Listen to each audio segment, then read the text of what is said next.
এবার তাকে জান্নাত দেখানো হবে। রাসূলুল্লাহ সাল্লাল্লাহু আলাইহি সাল্লামকে জান্নাতে নিয়ে যাচ্ছেন রাহবার পথ প্রদর্শক গাইড জিবরিল আমিন আলাইহিস সালাতু ওয়াস সালাম। তিনি আল্লাহর হাবিবকে জান্নাতের ভিতরে নিয়ে গেলেন। গিয়ে দেখলেন জান্নাতের ভিতরে একটা টিম রয়েছে, একটা দল রয়েছে যারা সেখানে পানি পান করছে। এমন পানি, যেই পানি পৃথিবীতে রাসূলুল্লাহ সাল্লাল্লাহু আলাইহি সাল্লাম মদ হিসাবে দেখেছেন, শরাব হিসাবে দেখেছেন। আল্লাহর হাবিব বললেন, ও ফেরেশতা, ও জিবরাইল, এই লোকগুলি কি মদ পান করছে নাকি? তখন জিবরাইল বললেন, ও নবী, এটা দেখতে মদের মতো, কিন্তু আসলে এটা মদ নয়। লা গাউলুন ফিহা, এর ভিতরে মাতলামি নাই, এর ভিতরে পাগলামি নাই। ব্রেন কখনো ভিন্ন আঙ্গিকে চলে যাবে না, ডাইভার্ট হবে না। দুনিয়ার মদ পান করলে মানুষ মাতলামি শুরু করে দেয়। জান্নাতের ভিতরে যে শরাব দেওয়া হবে, এই শরাবের ভিতরে কোনো মাতলামি থাকবে না। যতক্ষণ ইচ্ছা প্রাণ উজাড় করে সে পান করতে পারবে। সুবহানাল্লাহ পড়েন। বিশ্বনবী যখন জান্নাতে গেলেন, গিয়ে দেখেন লোকজন বসে রয়েছে। কিছু লোকের সামনে অমনি রসুলের উপস্থিতি দেয়। কিছু লোকের সামনে এমন এমন নিয়ামতের খাবার এসেছে, আল্লাহর হাবিব বললেন, এগুলি আমিও দেখি নাই। জিবরাইলকে বললেন, এগুলি কি ধরনের খাবার? আল্লাহ রসুলকে বললেন, জিবরাইল, ও নবী, এই লোকগুলি হলো জান্নাতি মানুষ। তারা যখন দুনিয়াতে ছিল, দুনিয়াতে থাকা অবস্থায় এই জান্নাতের জন্য তারা কষ্ট করেছে। এরকম যে যখন তারা দুনিয়ার জীবনটাকে কাটিয়েছিল, দুনিয়ার জীবনে তারা হারামকে তারা পরিত্যাগ করেছে। হালাল মেনটেন করতে গিয়ে হারাম কম খেয়েছে, জিহ্বায় তারা স্বাদ কম দিতে পেরেছে। আজকের দিবসে যারা হালাল আর হারামকে মেনটেন করেছে, রব্বুল আলামিন তাদের চাহিদা অনুযায়ী, মনের খায়েশ অনুযায়ী এইমাত্র তাদেরকে জান্নাতের নিয়ামত দিয়েছেন। সুবহানাল্লাহ পড়েন।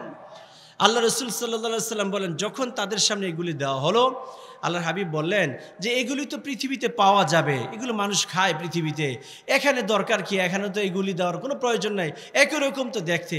আল্লাহ তাআলা রাসূলকে বলে, ও নবী, উতুবিহি মুতাশাবিহা, ও নবী, দুনিয়াতে মানুষ কাঁঠাল খেয়েছে, জান্নাতেও কাঁঠাল দেওয়া হবে, দেখতে একই রকম, কিন্তু দুনিয়ার কাঁঠাল আর জান্নাতের কাঁঠাল কোশ্চেন হলো একরকম নয়। দুনিয়াতে আম খেয়েছে, এখানেও তাদেরকে আম দেওয়া হচ্ছে। ও নবী, দুনিয়ার আমের মতো জান্নাতের আম নয়, দেখতে একই রকম। উতুবিহি মুতাশাবিহা, মুতাশাবিহা মানে হলো দেখতে কাছাকাছি, দেখতে খুব সিমিলার মনে হবে। নবী, দুনিয়ার আম আর জান্নাতের আম কোশ্চিন কেন এক নয়? দুনিয়াতে মানুষদেরকে যে ফল ফলাদি দেওয়া হয়েছে, জান্নাতে ফল ফলাদি দেওয়া হচ্ছে। আল্লাহ হাবিব বলেন যে, আল্লাহ এরকম দিয়েছেন আপনি? আল্লাহ বলবেন যে, না, দুনিয়ার ফল ফলাদি আর এই জান্নাতের ফল ফলাদি এক হতে পারে না। এগুলি উতুবিহি মুতাশাবিহা, দেখতে কাছাকাছি মনে হবে, কিন্তু আসলে দুইটার গায়ের রং ভিন্ন, স্বাদ ভিন্ন, তৃপ্তি ভিন্ন। এটা এমন ফল খাইলে পেটে অসুখ, জান্নাতি ফল খাইলে অসুখ হবে তো? বলে না, ব্যারাম হবে নাকি, রোগ হবে, বিমারি হবে? হবে না। ফরমালিন মুক্ত ফল ফলাদি খাওয়াবেন কে? দুনিয়াতে আমরা যেটা খান এটা ফরমালিন, এবাদতে ফরমালিন, খানায় ফরমালিন, ঔষধের ভিতরেও ফরমালিন আছে কি নেই? জান্নাতের ভিতরে এগুলি খুঁজে পাওয়া। বিশ্বনবী জান্নাত দেখলেন, জাহান্নাম দেখলেন। এই রজবের চাঁদে আমার আল্লাহ তাআলা জান্নাত জাহান্নাম দুটোটাকে দেখাইয়া রাসূলের মেরাজ যখন শেষ করে দিলেন, আল্লাহ সুবহানাহু ওয়া তাআলা এবার তাকে পৃথিবীতে নিয়ে আসলেন। আল্লাহর হাবিব যখন পৃথিবীতে আসলেন, আসার পরে দুনিয়ার মানুষদেরকে বললেন যে, আমি এইমাত্র মেরাজ করে এসেছি, আমি জান্নাত দেখেছি, আমি জাহান্নাম দেখেছি, আমি ভালো ভালো জিনিস দেখেছি, খারাপ জিনিসও আমি দেখেছি। তোমরা কি তা বিশ্বাস করো? সেদিন সমস্যার এক বাইকে সব লোকগুলি বলেছিলেন যে, কিসের পাগলের প্রলাপ করছেন আপনি? আপনি এই অল্প সময়ের ভিতরে আসার পরে গেলেন, ফজরের আগে আসছেন, এই অল্প সময়ের ভিতরে আপনি কি করে মেরাজ করে আসতে পারলেন? এটা কিন্তু আমাদের বুঝে আসে না। আপনি পাগলামি কথা বললেন না, এমনি আমরা পাগল হিসাবে জানি। কওলুকা সিহরুন ওয়া আনতা সাহিরুন, তোমার কথাটা হলো জাদু, তুমি নিজে একজন জাদুকর, তোমারে আমরা বিশ্বাস করি না। তোমার কথাগুলি পাগলামি, তুমি হলে একজন পাগল। তোমার কথাগুলি হলো গণনা, কারণ তুমি একজন গণক, তোমার আমরা বিশ্বাস করি। তুমি আর বইল না, কয় না, আমি মেরাজে করে এসেছি। তখন উপস্থিত সাহাবাদের সামনে বলা হলো যে, তোমরা কি করো, তোমরা কি বলো? সাহাবারা পর্যন্ত স্টপ হয়ে গেলেন। সিদ্দিক আকবরকে খবর দেওয়া হলো, আবু বকর রাদিয়াল্লাহু তাআলা আনহুকে বলা হলো যে আবু বকর তোমার নবী নাকি মেরাজ করেছে, এ বিষয়ে তোমার ধারণা কি? কয় এই কথাটা কে বলছে? কয় এই কথাটা তোমার নবী বলেছেন। তো আমরা না বলছিলাম তোমার নবী পাগল হয়ে গেছে। তখন তিনি বললেন, এই কথা যদি আমার নবী যদি বলে থাকে, আমার নবী যদি বলে যে তিনি মেরাজ করে এসেছেন, তাহলে আমার নবী সত্যি সত্যিই তিনি মেরাজ করেছেন, দিদারে মাওলা করে এখানে হাজির হয়েছেন। সুবহানাল্লাহ। মেরাজ তিনি সত্যিকারভাবে করেছেন। কেমন নবী, কি টিম তিনি তৈরি করেছেন। রসুল বলেছেন, সাহাবারা কানে গিয়েছে, তারা শুনতে পেয়েছে রসুলের কথা বলেছেন দ্ব্যর্থহীন ভাষায়, এটাকে তারা বিশ্বাস করেছেন। এর নাম হলো নেতা, এর নাম হলো আনুগত্য। এটাই হলো ইসলামিক শক্তি। কি বলেন, ঠিক কিনা? আল্লাহ তাআলা কোরআনে বলছেন, কান্নাহুম বুনিয়ানুম মারসুস, সীসাডালা প্রাচীরের মতো থাকতে হবে প্রত্যেকটা মুমিন, ইমানদার মুসলিম মুসলিমাত, ইমানদার প্রত্যেকটা মানুষকে সীসাডালা প্রাচীরের মতো লাইফ লিড করতে হবে। তখনই বাম আর রাম এখানে কোনো ফাঁকা জায়গা খুঁজে পাবে না। তারা ফাঁকা জায়গা খুঁজে পায় বিদেই এক এক সময় আমাদেরকে নানানভাবে নানান জায়গায় ট্রুপ দেয়, জঙ্গলে ফালায়, ডাস্টবিন দেখায়, নানান প্রলোভন দেখায়া আমাদেরকে কিন্তু আল্লাহর বিধান থেকে আমাদেরকে সরায় রাখে। এই কারণে বিশ্ব নিয়ে বলেছেন, আমার আবু বকর আমার মেরাজের কথা শুনল, দুনিয়ার সব মানুষগুলি আমার মেরাজ সম্পর্কে তিনটা ভাগ হয়ে গিয়েছে। একটা ভাগ তারা বলল, সবাই অস্বীকার করলো যে না, মুহাম্মদ তো মেরাজ করে নাই। আরেকটা ভাগ তারা নীরবতা অবলম্বন করেছে। সর্বশেষ একটা ভাগ ছিল যেটা সংখ্যা ছিল কম, তারা বলল আমার নবী যখন বলেছে মেরাজ করেছে, অবশ্যই আমার নবী মেরাজ করে এসেছেন। তিনটা ভাগ হয়ে গেল। 3 নম্বর ভাগটার ব্যাপারে আবু বকর রাদিয়াল্লাহু তাআলা আনহুকে অ্যাড্রেস করে বললেন, হে আবু বকর, দুনিয়ার সব মানুষগুলি আমার মেরাজ নিয়ে দ্বিধা বিভক্ত হয়ে গেল, তুমি বিভক্ত হয় না, স্বীকৃতি দিলা। আজকে থেকে আমি মুহাম্মদ তোমার নামের শেষে উপাধি দিচ্ছি, তুমি হলাম সিদ্দিক। সুবহানাল্লাহ পড়েন। তুমি হলে সিদ্দিক, সত্যায়ন করে রিকগনাইজ করেছো, তুমি সত্যায়ন করেছো আমার মেরাজকে। সুতরাং তোমার নামটা শুধু আবু বকর নয়, বরং তোমার নামের শেষে একটা উপাধি দিচ্ছি, সেটা হলো সিদ্দিক। সুবহানাল্লাহ পড়েন। নামাজের ভিতরে আপনি দাঁড়ান, নামাজের ভিতরে দাঁড়াইয়া আমরা সূরা ফাতিহা তেলাওয়াত করি। আমরা আল্লাহ তাআলার কাছে বলি, সিরাতাল্লাযীনা আন'আমতা আলাইহিম গায়রিল মাগদুবি আলাইহিম ওয়ালাদ-দাল্লিন। রব্বুল আলামিন, আপনি আমাদেরকে সহজ সরল সঠিক পথ আপনি আমাদেরকে দেখান।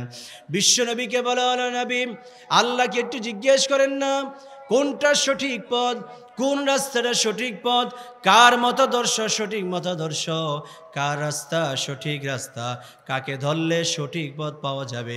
কোরআনে আল্লাহ নিজে অন্য জায়গায় এই সিরাতাল মুস্তাকিমের ব্যাখ্যা করে বলছেন, ফাউলাইকা মা'আল্লাযীনা আন'আমাল্লাহু আলাইহিম মিনান নাবিয়্যিন والصديقين والشهداء والصالحين। আল্লাহ বলছেন, নবী আপনি বলেন নিয়ামত প্রাপ্তদের পথ, সঠিক রাস্তা যদি তারা পেতে চায়, তাহলে তারা 4টা শ্রেণীর মানুষের পিছনে যাবে, তাহলে তারা সঠিক পথ পেয়ে যাবে। 4টা শ্রেণীর মধ্যে 3 নম্বর যে শ্রেণী, সেটা হলো সিদ্দিক, মানে যারা সত্যায়ন করেছে, নবীকে না দেখে যারা সত্যায়ন করেছে, নবীর মেরাজকে যারা বিনা দ্বিধায় স্বীকৃতি দিয়েছে। নবী আবু বকরের পথ যদি কেউ অবলম্বন করে, আবু বকরের মতাদর্শ যদি কেউ ধরে ফেলে, আবু বকরের আদর্শকে যদি কেউ নিজের আদর্শ বানায়, এই লোকটা হেদায়েত পেয়ে গেল। সুবহানাল্লাহ। এই কারণেই আমার নবী বিশ্বনবী মুহাম্মদ রাসূলুল্লাহ সাল্লাল্লাহু আলাইহি ওয়াসাল্লাম মেরাজ করার পরে যখন তিনি মদিনায় হিজরত করে চলে যাবেন, তখন তিনি কোনো সাহাবাকে ডাক দেন নাই, কোনো সাহাবের কাছে তিনি হিজরতের আলোচনা করেন নাই। একজনের কাছে করেছেন, তিনি হলেন আবু বকর রাদিয়াল্লাহু তাআলা আনহু। আবু বকরকে বললেন, আবু বকর যে কোনো সময় আমাদেরকে হিজরত করা লাগবে, এই হিজরত করা লাগবে যে কোনো সময়, এই কথাটা শুধু আবু বকরে জানে। আর অন্যান্য সাহাবাদেরকে বলছেন, তোমরা তোমাদের মতো করে ছোট্ট ছোট্ট টিম তৈরি করে তোমরা হিজরত করে মদিনায় চলে যাও, কিন্তু আমি হিজরত করব, যে কোনো সময় আমাকে হিজরত করতে হবে। এই মেসেজটুকু কিন্তু রসুল আবু বকরকে ছাড়া আর কাউকে তিনি বলেন নাই। সুবহানাল্লাহ পড়েন। কি ভালোবাসা ছিল আবু বকর রাদিয়াল্লাহু তাআলা আনহুর প্রতি। আল্লাহ রসুল সব সাহাবাদেরকে ভালোবাসতেন, আবু বকরকে একটু এক্সট্রা তিনি ভালোবাসতেন। একদিন বিশ্বনবী মুহাম্মদ রাসূলুল্লাহ সাল্লাল্লাহু আলাইহি ওয়াসাল্লামকে তার স্ত্রী আয়েশা বললেন যে, হে নবী, আপনার সাহাবাদের মাঝে আপনি কোন সাহাবাকে সবচেয়ে বেশি ভালোবাসেন? তখন আয়েশার প্রশ্ন অনুযায়ী তিনি তার প্রশ্নের জবাব দিলেন, আমাকে ভালোবাসার কথা বলেছে, আমি সব সাহাবাকে ভালোবাসি, তবে আকাশের তারকারাজি যত বেশি তত পরিমাণ গুনাহ যদি আমার সাহাবাদের মাঝে উমরের জিন্দিগিতে যদি থাকে, আল্লাহ তাআলা সেটা ক্ষমা করে দিয়েছেন। এই কথা শোনার পরে আয়েশা একটু মন খারাপ করলেন, কারণ আয়েশার বাবা হলো আবু বকর রাদিয়াল্লাহু তাআলা আনহু। তিনি চিন্তা করলেন যে আমার বাবার কথা বলল না। তখন রাসূলের আরেক স্ত্রী ছিলেন হাফসা, তিনি আবু বকর, তিনি ওমর রাদিয়াল্লাহু আনহু যখন আসলেন, আসার পরে হাফসা বললেন, বাবা, বিশ্বনবী তো আপনার অনেক তারিফ করেছেন, আপনাকে অনেক ভালোবেসেছেন, আপনার অনেক ভালো ভালো গুণ তিনি বর্ণনা করেছেন। আকাশের তারকারাজি যত সমান তত সমান যদি গুনাহ আপনার জীবনে থাকে, আল্লাহ আপনাকে ক্ষমা করে দিয়েছেন। তখন ওমর রাদিয়াল্লাহু তাআলা আনহু তিনি বললেন, দেখো মা, আমার নবী আমাকে অনেক ভালোবেসেছেন, বিদায় তিনি আমাকে সার্টিফিকেট দিয়েছেন, তবে শোনো, তুমি কি জানো আবু বকরকে আমার নবী কত বেশি ভালোবাসতেন? কারণ আমার নবী সাথে 3 দিন 3 রাত ওই যে দুশমনদের থেকে আমার আল্লাহ তাআলা তাদেরকে হেফাজত করে যে গুহার ভিতরে তারা আশ্রয় গ্রহণ করেছিলেন 3 দিন 3 রাত। হে আমার মেয়ে, তুমি কি জানো আবু বকরের রসুলকে প্রোটেকশন দেওয়া, রসুলের সফরের সাথী হয়ে থাকার এক রাত্রের আমলনামা যদি এক জায়গায় রাখা হয়, আর আমি ওমরের আমলনামা যদি আরেক পাল্লা রাখা হয়, আমি বিশ্বাস করি আবু বকরের আমলনামাটা পাল্লাটা তার ভারী হয়ে যাবে। সুবহানাল্লাহ। কারণ আবু বকর রাদিয়াল্লাহু আনহু সেদিন জীবন বাজি রেখে রসুলের সফর সঙ্গী হয়েছিলেন। সুবহানাল্লাহ পড়েন। তাহলে প্রিয় ভাইয়েরা আমার, রসুলের মেরাজ হয়েছে, এই রজবের চাঁদে মেরাজ হয়েছে। আল্লাহর হাবিব সাল্লাল্লাহু আলাইহি ওয়াসাল্লাম দুনিয়ার বুকে আগমন করার পরে কেউ রসুলের মেরাজকে বিশ্বাস করে নাই। আবু বকরকে আবু বকর বিশ্বাস করেছেন। ওপেন সেদিন সবার সামনে আবু বকর রাদিয়াল্লাহু তাআলা আনহু সহকারে সবাইকে সামনে রাইখা আল্লাহ রসুল সাল্লাল্লাহু আলাইহি ওয়াসাল্লাম বললেন, আজকের দিনে আমি তোমাদেরকে হাদিয়া দিচ্ছি। আমার আল্লাহ আমাকে ডাক দিয়ে নিয়েছেন তোমাদের জ্বালা যন্ত্রণা, তোমাদের অতিষ্ঠতা থেকে বাঁচার জন্য। তোমরা আমাকে কষ্ট দিচ্ছিলে, সেই থেকে রিলিজ দেওয়ার জন্য। সেখানে নিয়ে আমার আল্লাহ আমার অন্তরটাকে পরিষ্কার করেছেন, আমাকে আশ্বস্ত করেছেন, সান্ত্বনা দিয়েছেন। সকল সান্ত্বনার পরে আমার আল্লাহ তাআলা আমাকে এমন একটা জিনিস হাদিয়া দিয়েছেন, যে হাদিয়া কোনো মানুষকে দেয় নাই। আল্লাহ আমার জন্য 5 ওয়াক্ত নামাজকে হাদিয়া দিয়েছেন। বিশ্বনবী বলেছেন, তোমাদের মাঝে যদি কোনো মানুষ থাকে, এই 5 ওয়াক্ত নামাজ যদি কেউ আদায় করে, তার তুলনাটা আমি এমনভাবে দিচ্ছি। আল্লাহর হাবিব বললেন, তোমাদের ঘরের পাশে যদি কোনো দরিয়া থাকে, নদী থাকে, সেখানে যদি কেউ 5 বার গোসল করে, তার শরীরে কি কোনো ময়লা থাকতে পারে নাকি? সাহাবারা বললেন যে না, শরীরে কোনো ময়লা থাকতে পারে না। নবী বললেন, তোমাদের কোনো মানুষ যদি দৈনিক 5 বার যদি নামাজ আদায় করে, তার আমলনামা যদি কোনো রকমের গুনাহ থাকে, আল্লাহ তাআলা সব গুনাহগুলি এমনি করে মোচন করে দেয়। সুবহানাল্লাহ পড়েন। গুনাহমুক্ত করে দেয়, গুনাহ থেকে বাঁচায়া দেয়, গুনাহ থেকে হেফাজত করে একমাত্র মানুষের নামাজ দিয়ে। সুবহানাল্লাহ পড়েন। এই কারণে নামাজের প্রতি দরদ লাগবে কি লাগবে না? জোরে বলেন না, লাগবে কি না?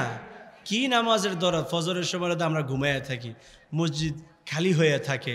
এমনি অন্য সময় মুসল্লি যাই হয়, বিশেষ করে জুমাতে আমাদের প্রচুর মুসল্লি হয়, কিন্তু ফজরের সময় মুসল্লি খুঁজে পাওয়া যায় না। মনে হয় এই এলাকায় কোনো মানুষ থাকে না, মনে হয় যে পশু পাখিরা শুধু থাকে, এখানে মানবরূপী কোনো আল্লাহ তাআলা সৃষ্টি থাকে না। এরকম মসজিদে ঢুকলে এরকম মনে হয়, কি বলেন ঠিকই না? অথচ ফজরের নামাজ কত গুরুত্বপূর্ণ। আল্লাহ রসুল সাল্লাল্লাহু আলাইহি ওয়াসাল্লাম বলেছেন, যে ব্যক্তি সকালবেলা উঠে ফজরের নামাজ পড়ে, সে নিজেকে জাহান্নাম থেকে রক্ষা করলো। আর যে ব্যক্তি সকালবেলা উঠে ফজরের নামাজ পড়লো না, সে নিজেকে জাহান্নামে নিক্ষেপ করলো। আমরা জাহান্নামী হতে চাই নাকি জান্নাতি হতে চাই? জোরে বলে, জাহান্নামী না জান্নাতি? না, এই কারণে আমরা ফজরের সময় ঘুমাইয়া থাকবো, তাহলে জান্নাতে যাওয়া সম্ভব। কি বলেন, সম্ভব নাকি? জোরে বলেন, সম্ভব। মানুষ নামাজ পড়ে না, কয় তুমি নামাজ পড়ো না কেন? নামাজ না পড়লে কি হয়েছে? আমি কি মুসলমান থেকে বের হয়ে গেছে নাকি? আমার ইমান বড় শক্ত। কি বলেন, আছে কিনা এরকম পাবলিক? নামাজ পড়ে না, রমজান মাস আসলে রোজা রাখে না, হ্যাঁ, কোরআন তেলাওয়াত করতে বলে, কয় অসুবিধা নেই, এটা হুজুরেরা দেখবো। আল্লাহর মেহেরবানি, হুজুরেরা যে কষ্ট করে, ও মাশাআল্লাহ, হুজুরদের পরিশ্রম দেখলে আমাদের অনেক দিল দিয়ে কষ্ট লাগে। আহারে কেমনে তারা এগুলি পড়ে, খুব দরদ লাগে ভাই। পরের জিনিসের পড়া দেখা দরদ দেখাই আপনার কি লাভ ভাই? আপনার সাথে কি হুজুর কবরে যাবে নাকি? জোরে বলেন না, হুজুরে কি আপনার সাথে কবরে যাবে? হুজুরে সর্বোচ্চ এতটুকু করবে, আপনার কবরের পাশে দাঁড়াইয়া তিনি একটু মাগফিরাত কামনা করতে পারবেন। আপনার কবরের পাশে দাঁড়াইয়া উনি হয়তো আপনাকে সালাম দিবে, আসসালামু আলাইকুম ইয়া আহলাল কুবুর আনতুম সালাফুনা ওয়া নাহনু বিল্লাহ সার। আপনার কবরের পাশে দাঁড়াইয়া তিনি সর্বোচ্চটুকু এইটাই বলতে পারবেন, এই কবরবাসী, আপনার উপরে আল্লাহর শান্তি, আল্লাহর সালামত নাজিল হোক। আপনি অগ্রে কবরে গিয়েছেন, আপনার পিছনে পিছনে কিন্তু আমাদেরকেও যাওয়া লাগবে। সর্বোচ্চটুকু তিনি এতটুকু বলতে পারবেন। এই ছাড়া কিন্তু হুজুরে আর কিছু বলার করারও ক্ষমতা তার, কি বলেন, আছে নাকি? জোরে বলেন, আছে নাকি? আমাদের দেশে আছে, আমরা বলে থাকি, আমাদের দেশে কিছু আব্বা হুজুর আছে, মাজার শরীফ বলি, মাজার শরীফ, মাজার শরীফে গেলে আমরা বলি কি, যে মাজারে যিনি শুয়ে রয়েছেন তাকে আমরা বলি, বাবা আপনি আমার রক্ষাকারী। কি করবেন? আলহামদুলিল্লাহ করবেন, নাউজুবিল্লাহ করবেন? আপনাকে বাঁচানোওয়ালা কে? কে আপনাকে রক্ষা করতে পারেন? কবরে যিনি শুয়ে রয়েছেন তার কি বিন্দুমাত্র সামর্থ্য আছে আপনাকে কষ্ট থেকে 1 সেকেন্ডের মুক্তি দেওয়া? বলেন না, সামর্থ্য আছে? আল্লাহ নবী সাল্লাল্লাহু আলাইহি সাল্লাম কি বলেছেন? আল মাইয়িত ফিল কবর কাল গরীক ফিল বাহর। কবরে যিনি শুয়ে রয়েছেন তার অবস্থাটা হলো এমন, সাগরের মাঝে যদি কেউ পড়ে যায়, সে যেরকম হাবুডুবু খায়, সে যেরকম হতাশ, নিঃসঙ্গ, হতাশার ভিতরে যেরকম থাকেন, কবরে যিনি থাকেন তার অবস্থাটাও কিন্তু এরকম। আপনি কবরে গিয়ে কী চান? আমাদের দেশে দেখা যায় অনেক সময় কবরে গিয়ে আমরা বলি যে, আব্বা আপনি আমার জন্য আল্লাহর কাছে সুপারিশ করবেন। নাউজুবিল্লাহ বলেন।